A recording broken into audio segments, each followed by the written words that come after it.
Hello everyone, welcome or welcome back. If you're new here, I am medically retired from the Marine Corps and I'm just a girl trying to talk about some books. And I decided, let me wear a tank top so I could show off some of my tattoos, and then realized my arms are gonna be like this. And you're just going to see how pale I am and how embarrassing it is because I don't go outside. Like, I just sit inside.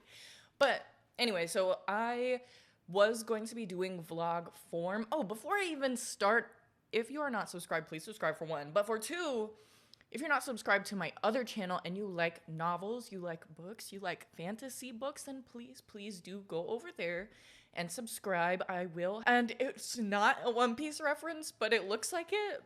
So you can take it as a One Piece reference if you really want to. Let's go ahead and jump into this. I was going to make this in vlog form, but I ended up having a busy week again because of school, obviously. Like, that's probably what I talk about in every single video. But I just ended up reading the rest of Baroque Works, the rest of the Arabasta saga, the rest of the Arabasta saga, however you want to call it, in one day, like in one sitting. So yeah, let's just go ahead and jump into it. So this will be more of the types with all my notes. And so yeah, let's jump into it. So someone had mentioned the Supersonic Duck Squadron in my last video, and I didn't even look at that page yet, but they were literally on the next page, which is embarrassing. And then I want to ask everyone, who is your favorite duck other than Karoo?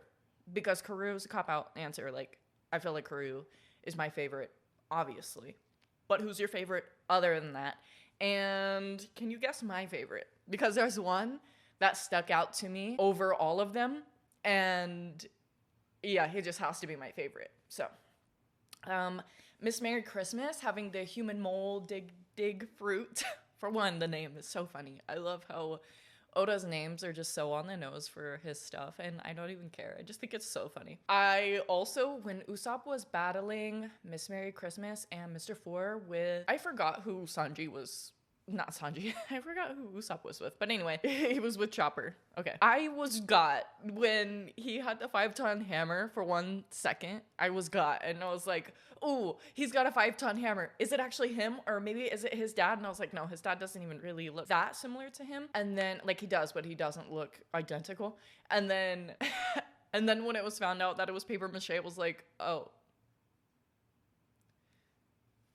obviously it's paper mache. Like, I was just a silly little goose. But I thought it was really a 5-ton hammer. And now one thing that he did go through was the 4-ton bat that Mr. Four had. How did he survive getting all of his body broken? I don't understand, but I know that a lot of manga characters are pretty strong in that sense and can go through a lot, so I don't know, but that was pretty crazy. I wanted to say, when Sanji beat Mr. Tubon Clay and showed respect towards him, I loved that, and then I love how later Mr. Tubon Clay comes back and goes on their ship and saves the Marigo for the crew. And like was like, oh, but we're still friends, right? Like, I'm not in the Baroque Works anymore. It's disbanded, so we can be friends again, right? And then how like some of the crew was like, yeah, let's be friends again. And they're like kicking their legs up and having a good time. And then, yeah, man, I love the crew. They're just so awesome. Oh, I love that Oda made perfect matches for every battle. And like the Dice Fruit, Mr. One and Double Finger versus Nami and Zoro. You have, also, I didn't put it together, but while I was watching the battle, I was like, oh, Miss Doublefinger has a pinwheel, like, type design for her outfit, and that's because she has eaten the spike fruit. So I was like, oh, okay. Usopp's weapon for Nami just cracked me up on how, and Miss Doublefinger was like, are you good, girl? 'Cause what's going on? And she was like, this stupid thing won't work. What do you mean for a party? I don't care about that.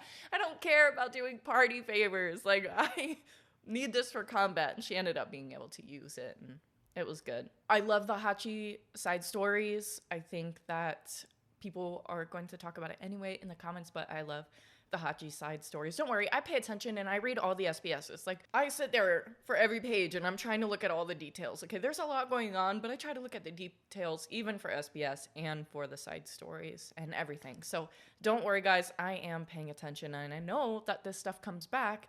For example, Django and Iron Fist finally showed up in this story when I had been seeing their journey and their friendship together and the demotion and then Django joining the Navy and all that kind of stuff. And so I was paying attention to their dance battles and everything. Zoro learning how to cut steel because he learned how to beat Mr. One. Oh, and then when we find out at the end that Mr. One was or is a bounty hunter, but he was calling himself Mr. One and he was in the Baroque Works. So I wonder if he was like double undercover or something. I don't know. It's pretty cool though. I was also talking about how the heck is Zoro so strong because he literally picks up an entire building after like beat up and then still continues to beat Mr. One. I just like, it astounds me how strong Zoro is, and there's just so many things that he does. And again, still, I know that some people say, oh, some people will call his bandana a do-rag, and I'm like, but he doesn't have the hair texture for a do-rag, so I don't see why he would wear a do-rag. But he is wearing the bandana kind of like a do-rag, but it's got to be a bandana. All right, anyway, so next. He puts it on every time he starts to get serious in battle. And I don't know, I'm still continuing to see that. Like, this is a continuous, like, once he starts to get serious, that's when that bandana hops on. So, All Sunday had a bounty since being 8 years old. Pell's sacrifice serving the Nefeltari family has been the greatest honor of my life. I thought that was a really sweet quote, but I do want to talk about something that I actually didn't like, and that's how many times that Oda killed Pell. Now, I have already gotten to the point of, within Oda's stories, I feel like he has characters not die, but they go off screen, and so you think that they're dead, and then they come back, and you're like, oh my gosh, they're alive. Like, Igaram, like, I did not think he was coming back at all. Pell died 4 times, I think. And his final time was when he was carrying the bomb away, which was a great self-sacrifice, but I feel like it would have been so much more impactful. Now, pause, because his previous, like, the his, like, backstory and seeing Vivi growing up and things like that, like, I loved seeing that, and I thought that that did make it more impactful. However, I just don't think that, like, after 3 times of already dying, like, I'm already not affected. I'm already like, okay, you already died multiple times. Like, are you for real dead this time? Or like, and I feel like Oda kind of does that a lot. So I was already kind of expecting, if you don't see that they're actually dead, to not expect them to be dead. But I feel like Pell's was the most like head on, you think he's actually dead. And then it comes back multiple times. Sorry for repeating that so many times. Tashigi and the Straw Hats, Tashigi making the way for them so that they can go to the bomb and telling the Navy, hey, like, just let them go this one time, you know, things like that. I love the part where Smoker gets a call. I think it's, what's the lady's name that's with her? Hina? Oh, also, Zoro and his sensei. I love that backstory. I love any sort of backstory. Like, backstories are just it for me. And when he says, the pinnacle of swordsmanship is the power to protect what one wishes to protect and cut what one wishes to cut. A blade that injures all that it touches isn't really a sword. And Zoro didn't understand it until he was going through his battle. Oh, yes. Chaka's sacrifice was great as well, and also seeing the devil fruit that he had. Oh gosh, Koza, the misdirection. Well, we knew, but the misdirection within the story is like, we knew that the soldiers weren't shooting Koza, but that it was someone else. I like, Luffy obviously being smart, and his fight was great, and using the water and then ending up using blood. I already talked about Pell's backstory. If anything were to happen to you, my heart would break, and like Pell's face, and after he had slapped Nami, Vivi, for doing what she did, and found out that the young boy did not get killed by Mr. One, because I did question that, and the young boy ended up telling the people of the city what happened. I will get to this. Okay, I'll get to the next part. Sorry, it's kind of like bullet points going on right now, but I know that you guys will have a lot to say because I have a lot to say. But Smoker and Tashigi were offered an award for figuring out one of the warlords of the sea was the Baroque Works agent, whatever, but they weren't actually the ones to do it. They weren't actually the ones to defeat him. It was Luffy and the Straw Hat Gang, and Smoker was like, I don't want to accept this award. Like, Tashigi's literally in her room crying right now because she couldn't bring herself to face Croc. Like, I'm not accepting that, and you can tell those pencil pushers to shove it. And I was like, yes, you go, Captain Smoker. Like, I loved that. Chopper using his medicine to heal the crew, and one of the other doctors was kind of praising him, being like, oh my gosh, what are you doing? Like, how are you doing that? Like, I've never seen these methods before in all my 40 years of being a doctor. And Chopper's just like, shut up. I love Chopper so much. He's so precious. I already talked about Bon Clay saving the merry-go, but there was that. And then I liked that Vivi had the choice of staying or leaving, and she ended up doing her speech throughout all of her kingdom and saying, she was basically talking to the Straw Hat Gang, but couldn't actually say that she was talking to the Straw Hat Gang. But they were listening to her, and they were really sad that she couldn't go. But I really like the choice of her staying because I feel like it made the most sense, because she couldn't have had that much drive and that much love for her country, not wanting anyone to die and then seeing all these things happen and then just be able to leave it after that. Like, that wouldn't have made any sense. No matter how much she loves them and how much she loves being a part of the crew, which I love that at the end she was like, when you come back, will you still say that I'm a crew member? That was so cute. Which was probably like, will you still call me Nakama or something? I think that that's probably the more accurate like translation. I know that Viz like has trouble with translations and stuff. Don't worry, I already know. So in my head, when I think crew or friends, I think Nakama, the deeper meaning, as you guys have told me about. And so, yeah, so I'm really glad that Oda made the choice for her to stay with her country and also stay with Koza, which I don't know if we'll ever find out if they like get together, but like that's got to be the only possibility, right? And I know that this is a shonen manga, so I know that it's not exactly like there's gonna be romance. Probably not. I don't know how this stuff works. Like, I'm still new to all this, and I'm having a great time. But yeah, so I loved that choice. I think it made the most sense. Like, and then tell me why at the end, freaking Miss Doublefinger ends up asking to join the crew, which I have seen a lady on other covers and other artworks and stuff who looked like her. Not Miss Doublefinger. Is it Miss All Sunday? Because she's the one. Yeah, not Miss Doublefinger, Miss All Sunday. I'm so sorry. So she comes in at the end like, hey, can I join your crew? I feel like I've seen a lady with long dark hair a part of their crew, and I'm like, oh, is that her?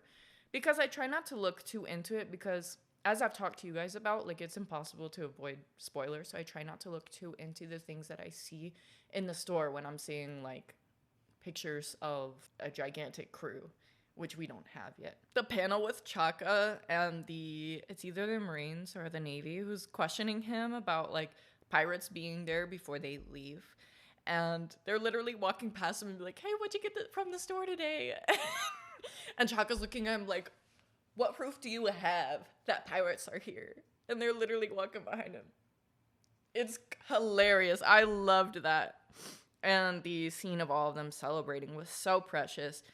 Igara's wife looking exactly like him was crazy. And Monkey D. Luffy, our boy, has 100 million berries on his head now. And Zoro has 60 million. Oh my gosh, wait. The end. Wait. Because I forgot about this part. Because this was the end. But when Vivi's looking out at them and she's looking out at the crew and she can't say anything necessarily specifically to them, and they don't want to make any moves to make it look like she is on their side or whatever. It shows the backstory of when they have all these like X's on their arms, earlier in the story, and so when they turn around, they all like have their fists up in the air, even little Chopper with his little arm, and they have the X's, and it's like, oh my gosh, I love this scene so much. Like, I don't really get tattoos of, no, I'm not gonna get a tattoo of that, but I feel like I would want to get a tattoo of this panel, because this panel is so good. Like, it's so good. But I don't get tattoos of fictional things as much. Now, I do have this, but it has a whole different, like, religious meaning. So, like, ignore that. But yeah, man. Precious, precious, precious story of friendship and love and loss. And now I will say that, like, literally the only thing that I disliked was about Pell's death not being very impactful because of how many times that he had died off. And that's basically like the only thing I didn't really like about Baroque Works and the Arabasta saga as a whole. I loved it. I will be starting Skypiea soon. I have these like this. Skypiea's right behind it. I will be starting Skypiea soon. And I did stop at chapter 218 because that was specifically where it's like it said after 217 is where it ends. And I feel like I really will like Miss All Sunday, Nico something. But yeah, it's crazy that it's at chapter 217 where you see that she's asking to be a part of the crew, which is pretty awesome. And I wonder if like, I'm really wondering if like the next chapter if they're like, what makes you think blah blah blah, and then they like duel it out, and then I don't know. I don't know. Like, anything could happen in One Piece, literally. I know that in Skypiea, like, people are literally falling out of the sky. So, I'm interested to see that for sure. Yeah, other than that, I think that's about it. Don't forget to like and subscribe to this channel and to my other channel, my novel channel. Let me know all of your thoughts, comments, opinions on Baroque Works as a whole up until chapter 217 of One Piece. All of it. Tell me all of your thoughts, all of the things. Let me know. And yeah, God bless.